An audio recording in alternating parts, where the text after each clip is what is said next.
Welcome back. Yesterday, South Africa commemorated International Overdose Awareness Day.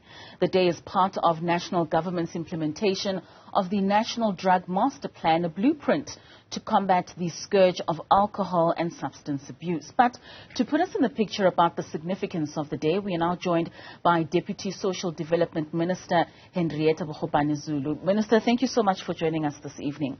So yesterday we commemorated International Overdose Day, and in a statement that you made, you mentioned that we are all addicts in waiting. How aware are we as a society when it comes to the everyday drugs that we take in terms of the over-the-counter drugs and in terms of our limits when it comes to those?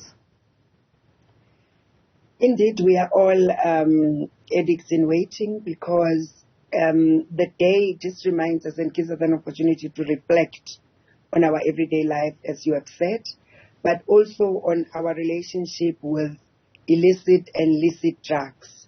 Our understanding of, that little circle, what does it actually mean? S1, S2, S3, and not a lot of us actually understand the significance of those numbers on that medication box.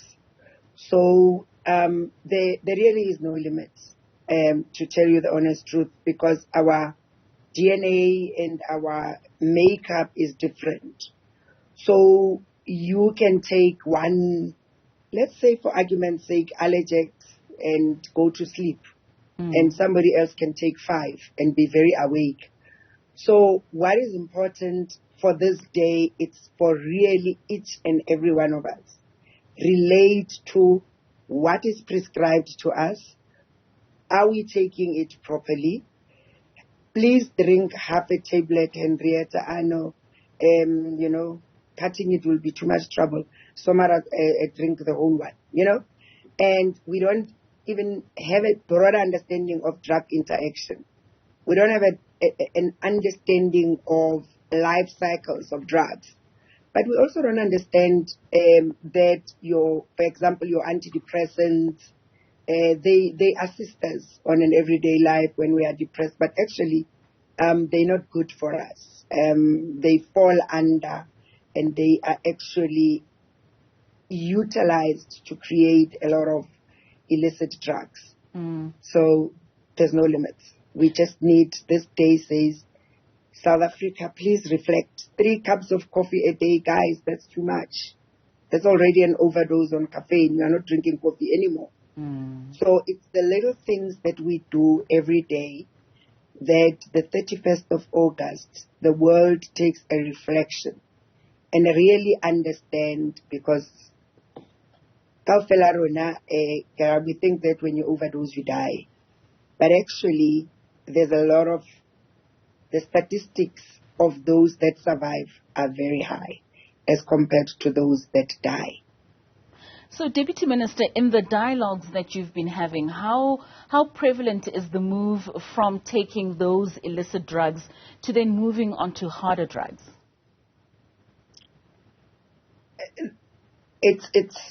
They are intertwined, because the first thing is that the pharmacological chemicals used in the drugs and those licit and illicit in terms of, let's say, scheduling and non-scheduled drugs starts with a lot of them, and its pharmaceutical contents are used in illicit drugs. If you look at Nyaube, for example, each and every drug, the core is cannabis or hemp. And then it's mixed with anything from aspirin to paracetamol to, a simple thing like a nausea tablet. You're feeling nausea, they give you anything. Every nausea tablet is actually used in illicit drugs because it has the vanillin which we need, which is a stimulant that actually, when you want to vomit and you take that tablet that stops you from vomiting. Right. It's actually it's a drug that stops your body from performing the activity. So at that time you get relief. But the truth of the matter is that your brain has suppressed. So every tablet that we take suppresses a particular activity in our brain. And that is the reason why it's easy for us to overdose. Some of us, we take a sleeping tablet, and the one day you get home from miracle, it was too hard and you are angry. You just say, Samara, bring the 2 there. Pass on the 2. But the doctor said, please take 1. You take 2. So what we've learned, because this is the 3rd year that we actually commemorating this day, it's that it's easy for all of us to point at the addict that's on the street, because they reflect that which is inside of us that we don't want to actually agree with. So because I'm the deputy minister, I have a title, and talking for myself, my brain is very active. Even if I sleep, my brain doesn't sleep. So my neurologist did every test. There's no way I cannot take a sleeping tablet because I won't sleep. My body will sleep, but my brain won't.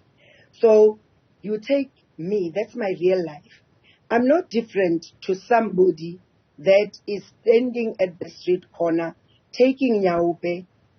The difference is that I know what I'm taking, and he does not know what the mixture of what he's taking.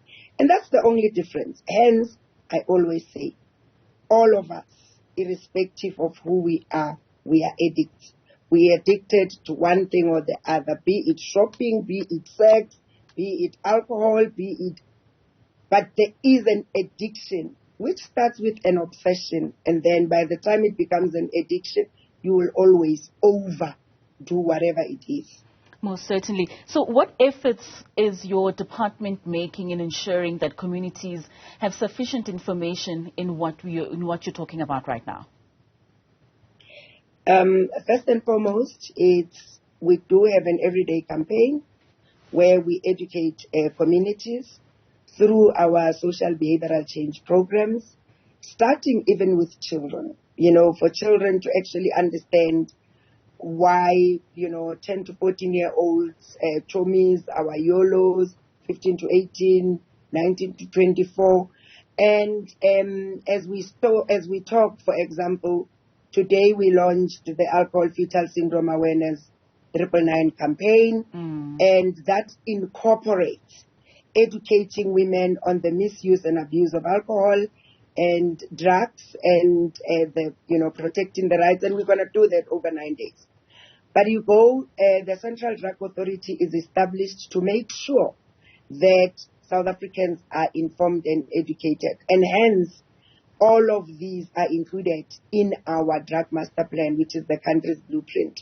And it's not only us to say, it's the whole of government, whether it's prisoners, whether it's police, whether it's the Department of Health, where as social development, we constantly remind the Department of Health of the importance of actually ensuring that when medicines are registered, they are properly scheduled, but also that the ingredients are properly written.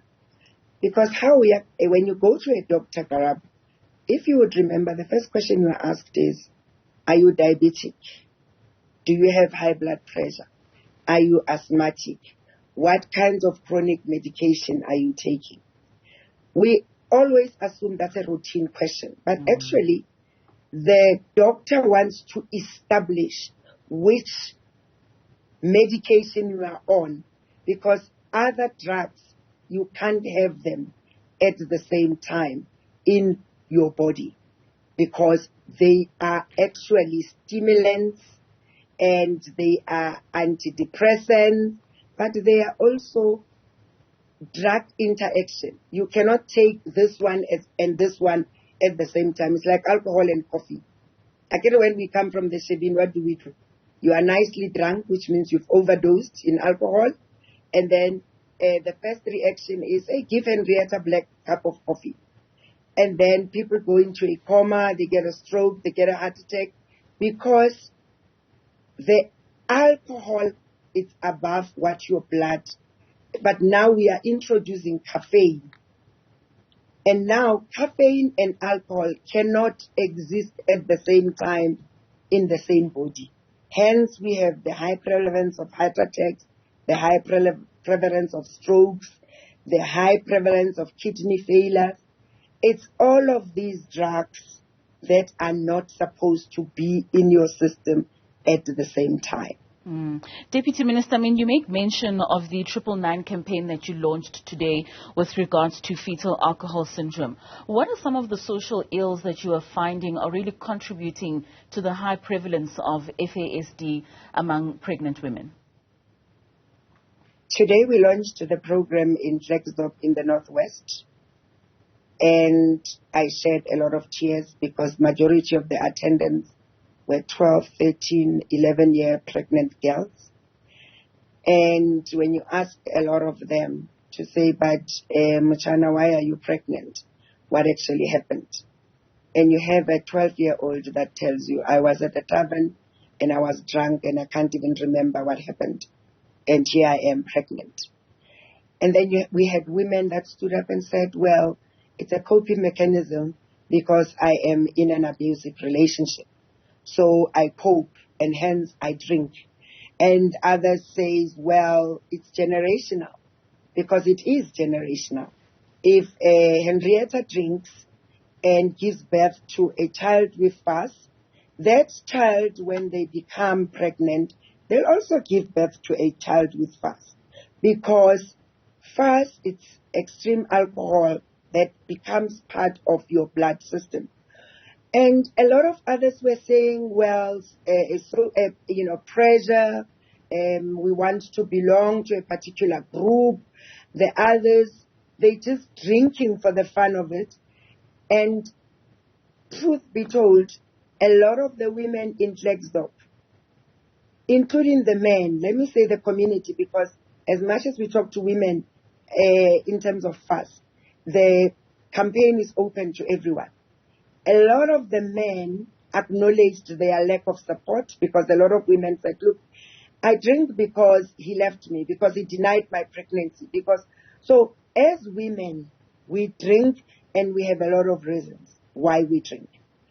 But to say, Katlego, as we will be doing the 9 provinces over 9 days, tomorrow we are in the Northern Cape, in Colesberg, carrying the same message that says, let us prevent disability. Because a child with FAS, once you have that child, it's very difficult to look after that child. You need help, you need support, but it's also 100% preventable. 100% not curable, it's a lifetime, but at the same time, we are pleading with South Africa's women.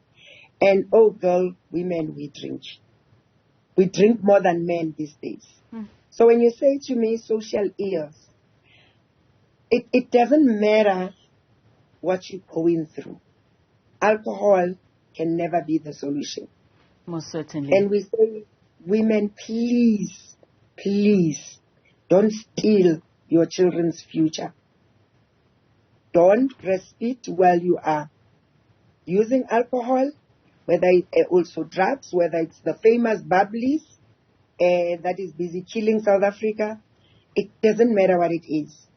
Respect the gift God gave you to carry and bring life. That's all we are asking. All right, Deputy Minister, thank you so much for your time and for the education that certainly is needed around overdosing. That was Hendrietta Bogopane-Zulu, the Deputy Minister of Social Development.